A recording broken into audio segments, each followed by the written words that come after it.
Well, ladies and gentlemen, I'm back from Israel, and would you know it, there's a shed load of news to talk about. But before we get onto the main video of today, can yet again remind you, if you haven't already, please subscribe to the channel. It really does help. And if you'd like to support the work that I do here, I'm recording this pretty late at night. Well, you're welcome to buy me a coffee. At least it will keep me awake and I can deliver the video. So let's get on to the main news of today. The first news story is around Cyril Ramaphosa, who in the news has quietly convened a 2-day GNU State of Play meeting at the Cradle of Humankind in Krugersdorp. Now, it's going to be attended by GNU party leaders, and the agenda has been pretty undisclosed. And this is kind of unusual because whenever they have these meetings, they usually do it with full fanfare. They disclose everything, and they want the public to kind of know what's going on. Well, in this instance, they haven't. They've done it behind closed doors. And this has led to added speculation that Cyril Ramaphosa himself may step down early next year amid poor relations with the DA leader John Steenhuisen and renewed pressure from the ANC veterans like Thabo Mbeki, who says that basically Cyril's resided over the complete collapse of the country. No lies detected. Now, sources say that the actual retreat is due to tackle things such as budget clashes and the framework for next year's fiscal planning, because remember, this year's fiscal planning was a complete disaster with parties voting down the budget and nearly collapsing the GNU. There's been suggestions that they want to expand the GNU to include smaller parties such as the EFF, but as you know, the DA have said if you add the EFF, we're walking. And the ANC/DA dominance is meant to be on the agenda, with many of the minor coalition parties saying they feel a degree of resentment to the two of them because they get sidelined by these two. It's effectively a coalition between them, with everybody else just kind of tagging along. Now, this is kind of true, but also kind of not true, because the ANC still continues to run the country as if it's the majority party. Everybody else is just following the ANC. Now, that's not what they're talking about, but that's what they should be talking about. Now, Ramaphosa's spokesperson insists that it's not a crisis meeting, but insiders in the actual ANC say that the GNU is close to breaking point over policy and personality tensions. Now remember that one of the key policy breaking points at the moment is, well, BEE. In any case, you will recall that many of these disputes should really be discussed at what was classed at the inception of the GNU as the clearinghouse. Well, the terms of reference for this clearinghouse never actually got formally approved or agreed, because it was meant to be negotiated and chaired by, well, Deputy President Paul Mashatile. And well, he just never did anything. Well, according to the current news, it's finally been approved. So right when the GNU is looking at its worst, they're due to have elections and parties are going to be gunning for each other's throats as they get to the municipal elections. All of a sudden, the terms of reference have been agreed. Like, who knew? Anyway, the whole thing's going to be chaired by Paul Mashatile, and it's due to meet next month and mediate disputes between coalition members. Now, I'm not really sure what this mediation is meant to be, because as far as I understand, mediation in this dispute resolution is, why don't you agree with the ANC? You should agree with the ANC. Yes, you have your own views. That makes you racist. Shut up and do what the ANC says. It's pretty much the ANC's policy.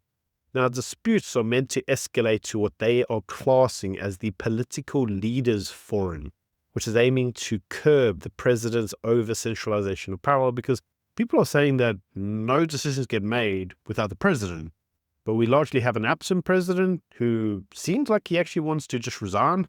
So maybe let's not involve him. Well, that's the suggestion anyway. But analysts are saying that it's a long overdue attempt to professionalize the coalition management. But it's pretty much a year too late, and it's not going to prevent the instabilities that are already there, because this wasn't done on time. And so they've had all these disputes and they've just kind of got worse. Now, one of the biggest problems in the GNU at the moment is, well, the ANC, because the ANC itself is staring into the abyss. And this is after inquiry after inquiry after inquiry is exposing the entrenched rot inside the ANC. And we're seeing this right now in the whole police capture inquiries.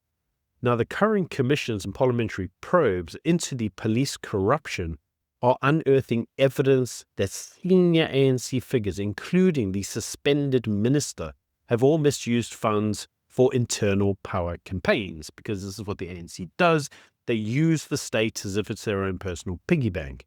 Now, Ramaphosa's strategy for fighting corruption through these commissions is backfiring because it's publicly airing every scandal whilst no major convictions are occurring. So we all know exactly how bad the rot is, but we're seeing nothing being done about it.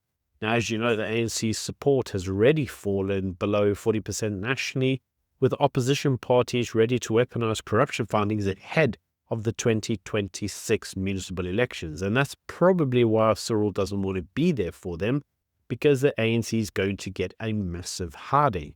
Now, talking of the ANC getting a massive harding, one of the key findings has just shown that SARS itself have issued a 3 million rand tax bill to a company tied to the Deputy President's Paul Mashtile's sons.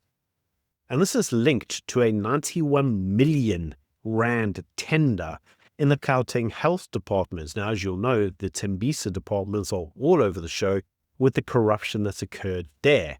Now, this company, this one linked to Paul Mashtile's sons, has apparently failed to pay any form of VAT or any penalties. And the case itself revives concern about the family patronage networks inside government, and specifically the way the ANC looks to use government to enrich family members.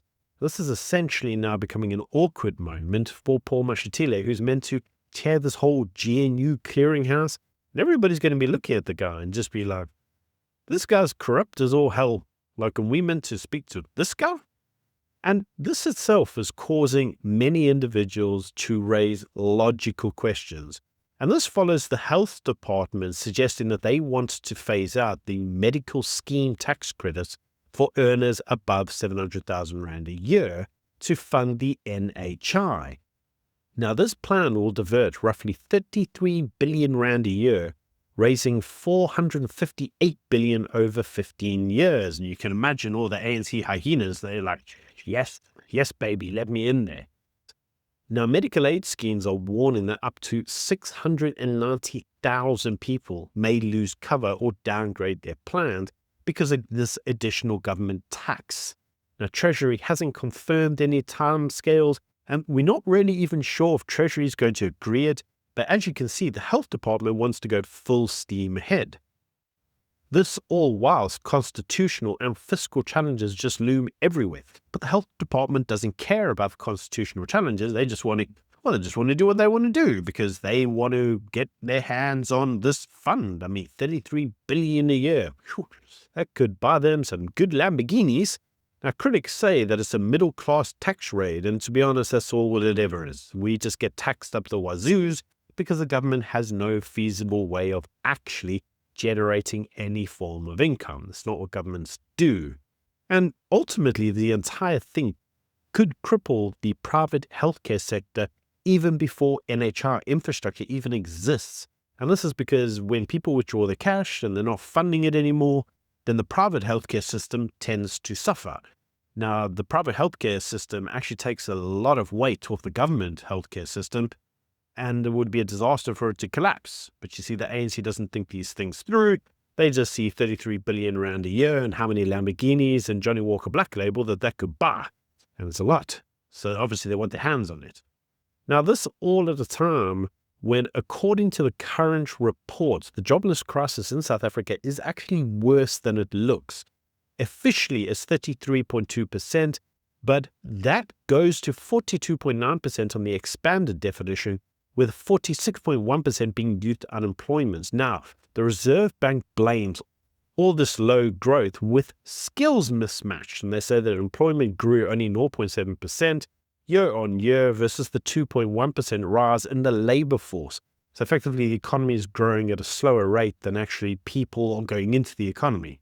So that means that the actual unemployment rate is worse because there's even more people than there are jobs. In fact, jobs are reducing and more people are going into the employment area looking for employment. Now, surprisingly, many households remain resilient, but spending growth is short-term and driven by lower rates and retirement withdrawals, not productivity. So many individuals are saying we don't really see what the full unemployment crisis looks like because, well, people are still shopping and buying stuff for now. But you see, economists are warning that without any form of investment reform, unemployment will remain a generational curse. Now, let's ask the question, what is causing this curse? What is causing all the economic problems? Well, it's BE. BE is a major one, which is why the current news is that the ANC Secretary General, Fikile Mbalula, went to the White House himself to try and negotiate this whole agreement. And when he was there, White House officials told him to abandon BE policies during a private Washington visit. Now, he refused to name who these officials or the dates were, and apparently this is raising eyebrows about the trip's authenticity. Some people are saying, did it even happen? Well, we don't know.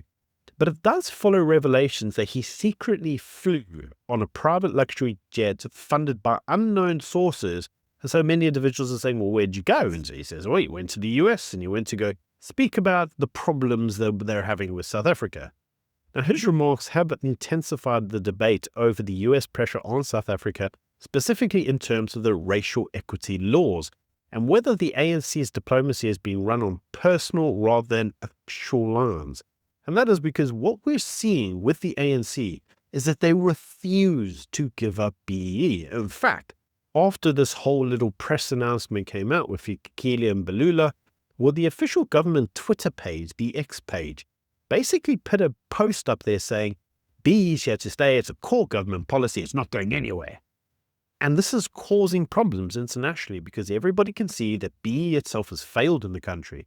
In fact, as of today, at the time of recording, it was Gary Player's birthday, and Gary Player used his birthday to suggest that the government needs to get rid of BEE because it's destroying the economy. There's article upon article upon article all saying how BEE is destroying the economy over and over and over and over and over again. John Steenhuisen and the DA suggest a replacement. The ANC has said Futsak. It's just going on and on and on. And this is one of the problems that the ANC now has with the DA, because they want to get rid of BEE because it is destroying the economy. But it has made ANC elites incredibly rich. And for that richness, like the Tembisa scandal, they gave nothing in return. They extracted wealth at the state. They gave nothing in response to it. And as a result, they think it's great. They think it's wonderful. And I've said this time and time and time again. You are not going to get chickens to vote for KFC. The ANC is never going to let go of BEE whilst it itself sits there benefiting from it. The ANC itself has to go. Then you can reform the economy. Until the ANC is gone, it's just not going to happen. Now, you see, the ANC policy on BEE is now, many individuals are noticing, it's no longer a policy. It's now just rather racial persecution and economic vengeance. The government has graduated to a point where they don't look at it or use it in a constructive manner. The government reaffirms time and time again as a central pillar of transformation, but it's not. You see, the problem is that the ANC, the way they say it has to be adopted universally, sounds a lot like vengeance. We know that the tensions between Cyril are all over BEE and expropriation laws, and the government can see that there is a public revolt against race-based policies. There's even a public revolt against things like NHR, given all the state corruption. But the government doesn't care. Cyril doesn't care, because it has enriched far too many ANC cadres for them to let it go. Now, you would have noticed that last week, News 24 apparently ran an article of the 44 Afrikaners who apparently all penned an article entitled Not in Our Name, where they publicly distanced themselves from the Boer. Remember, I have to say Boer because otherwise YouTube will strike the video. The Boer genocide unaliving, which apparently is being pushed forward by AfriForum Solidarity. And they all accused those groups of causing racial division. Now, the statement was praised, would you know it, by the ANC and the presidency, and they were like, wow, this statement is wonderful. But in the current news, apparently it turns out that actually a senior government official secretly drafted the declaration. Apparently the individual came out of DIRCO. This individual was later apparently forced to admit it after journalists obtained their WhatsApps and showing that they authored it. And this has led individuals such as Cyril of AfriForum to accuse the state of running, well, a Psyop, a disinformation campaign to help somehow make their position seem credible from academics, journalists, and naive retirees, to discredit AfriForum solidarity and to somehow say that the US is being misled on the whole unaliving campaign because, I don't know, lies or something. And now this has prompted many individuals to notice that News 24 in this instance appears to have been useful idiots. They appeared to have actually pushed forward government narrative and helped promote an actual Psyop. So a government that's been accused of persecuting minorities has authored a letter to say, we're not doing that. Here's our Psyop to say that we're not doing this, even though we might be. It's not a good look. The government is not helping itself. And this is all because of their own ideological warfare. It's them trying to say that the conservative resistance that you're seeing in South Africa is just like, it's a lie. There's some kind of plausible deniability here. But this is not a good look. This is very bad. And it's even worse for News 24, who are shown to basically be pushing government narrative. This is what Rob Hersoff suggested that they were doing, and they said they weren't, and now they've been exposed in doing the thing they say they don't do. It's not a good look. In any case, talking about the whole refugees, for the Boer refugees going off to America, the Trump administration has now announced that they're going to cap the refugees at 7,500 individuals for 2026. That's actually the lowest amount of refugees that they've ever allowed in the US history. Now, a lot of these are meant to go to, and I'm quoting, they say, white South Africans and other victims of illegal discrimination. Now, they're calling it the White Immigration Program. This is critics, by the way, who are saying that the program itself is just racist. But apparently, according to the news, only 50 Afrikaners have already resettled in the US, and they're saying that it's not really a popular program anyway. Apparently, the move has angered Pretoria and sparked debate about whether racial policies is now steering US refugee admissions. They say, why is it that you're only taking white individuals? It's meant to be a fund for oppressed minorities globally. And they're saying that this isn't repressed minorities. There's nothing going on here.